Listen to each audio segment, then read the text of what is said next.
Perkenalkan, nama saya Ferdasari Fansya Manulahi dengan NIM C1C0 25105. Saya akan menjelaskan tentang pembukuan, pencatatan, pemeriksaan, penyidikan, dan sanksi pajak. Kita mulai dari pengertian pembukuan dan pencatatan. Pembukuan yaitu proses pencatatan teratur atas harta, kewajiban dan modal, penghasilan dan biaya. Hasil akhir pembukuan berupa neraca dan laporan laba rugi. Pembukuan lebih lengkap daripada pencatatan karena memuat seluruh unsur keuangan usaha. Sedangkan pencatatan yaitu pengumpulan data bruto secara sederhana atau penghasilan bruto sebagai dasar menghitung pajak. Siapakah yang wajib melakukan pembukuan dan pencatatan? Untuk pembukuan yaitu wajib pajak badan dan wajib pajak orang pribadi dengan peredaran bruto lebih besar dari 4,8 miliar. Sedangkan pencatatan dilakukan oleh wajib pajak orang pribadi dengan peredaran bruto kurang dari 4,8 miliar. Pertama, kita harus bedakan antara pembukuan dan pencatatan. Kita tahu pembukuan jauh lebih kompleks karena menghasilkan neraca dan laporan laba rugi. Di Indonesia, jika peredaran bruto sudah mencapai 4,8 miliar, maka pembukuan hukumnya wajib. Kenapa? Agar penghitungan pajak terutama menjadi objektif dan dapat dipertanggungjawabkan. Kemudian, ketentuan pembukuan yang benar harus dilakukan dengan etikat baik dan mencerminkan keadaan sebenarnya. Diselenggarakan di Indonesia dengan menggunakan huruf Latin, angka Arab, rupiah, dan bahasa Indonesia. Disimpan minimal 10 tahun.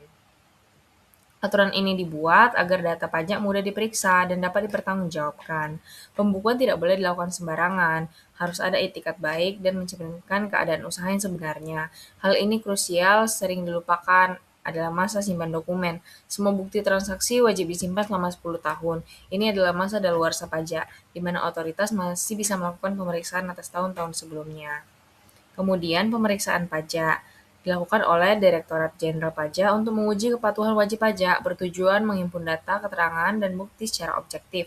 Pemeriksaan dapat dilakukan di kantor atau di tempat wajib pajak dengan tujuan menguji kepatuhan dan tujuan lain juga bisa memberi NPWP jabatan, keberatan, dan lain-lain. Dengan kriteria wajib pajak meminta restitusi atau lebih bayar atau adanya indikasi ketidakpatuhan yang menghasilkan surat ketetapan pajak atau SKP dan surat tagihan pajak. Pemeriksaan pajak berfungsi sebagai alat pengawasan atas laporan pajak yang disampaikan wajib pajak. Tujuannya bukan untuk mencari-cari kesalahan, melainkan menguji kepatuhan sesuai standar profesional yang ada. Kemudian penyidikan tindak pidana pajak. Penyidikan adalah upaya mencari dan mengumpulkan bukti tindak pidana pajak yang dilakukan oleh petugas pegawai negeri sipil di lingkungan Direktorat Jenderal Pajak. Tujuannya membuat terang tindak pidana dan menemukan tersangka. Penyidik berwenang memeriksa dokumen, meminta keterangan, menyita bukti, dan memanggil saksi. Penyidikan dilakukan jika ada dugaan tindak pidana perpajakan yang lebih serius. Jika dalam pemeriksaan ditemukan indikasi kuat adanya tindak pidana, prosesnya akan naik ke tahap penyidikan. Di sini, otoritas bertindak seperti penyidikan kepolisian, namun dilakukan oleh PPNS Pajak. Fokusnya adalah mengumpulkan bukti untuk membawa kasus ke ranah hukum jika ada kesengajaan yang merugikan pendapatan negara. Kemudian ada sanksi perpajakan. Sanksi perpajakan berfungsi sebagai alat pencegah agar wajib pajak patuh. Ada dua, yaitu sanksi administrasi dan pidana. Kita mulai membahas di sanksi administrasi yang terdiri atas sanksi denda, sanksi bunga, dan kenaikan. Untuk sanksi bunga itu terjadi akibat keterlambatan pembayaran pajak dan ada 2% per bulan denda bunganya. Kemudian untuk sanksi denda ada pelanggaran kewajiban formal yaitu terlambat lapor SPT, dan sanksi kenaikan itu berasal dari akibat manipulasi data dalam SPT 50% hingga 100% dari pajak kurang bayar.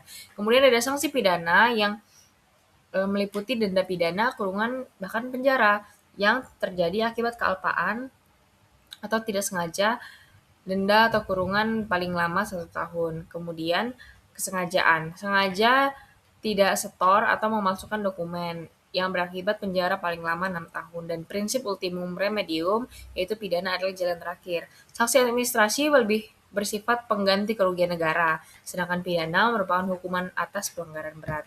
Dengan kesimpulan, pembukuan merupakan fondasi utama dalam sistem self-assessment di Indonesia, di mana wajib pajak diberikan kepercayaan untuk menghitung dan melaporkan pajaknya sendiri. Pembukuan yang akurat, yang mencakup data harta, kewajiban, modal, penghasilan, dan biaya sangat krusial untuk menentukan besarnya pajak terutang secara objektif. Direktorat Jenderal Pajak atau DJP berwenang melakukan pemeriksaan untuk menguji kepatuhan pemenuhan kewajiban perpajakan maupun tujuan lain. Sasaran pemeriksaan ini meliputi koreksi terhadap interpretasi undang-undang yang salah, kesalahan hitung, hingga indikasi penggelapan penghasilan. Jika ditemukan indikasi kuat tindak pidana perpajakan, DJP melalui pejabat pegawai negeri sipil tertentu melakukan penyidikan untuk mengumpulkan bukti dan menemukan tersangka. Proses ini dilakukan sesuai dengan ketentuan KUHP untuk memberikan kepastian hukum. Sanksi baik bersifat administrasi meliputi denda bunga kenaikan maupun pidana yang meliputi denda pidana kurungan dan penjara berfungsi sebagai alat preventif agar wajib pajak mematuhi norma perpajakan yang berlaku. Sanksi pidana diposisikan sebagai upaya terakhir atau ultimum remedium untuk memastikan kepatuhan hukum. Sekian dari saya. Terima kasih.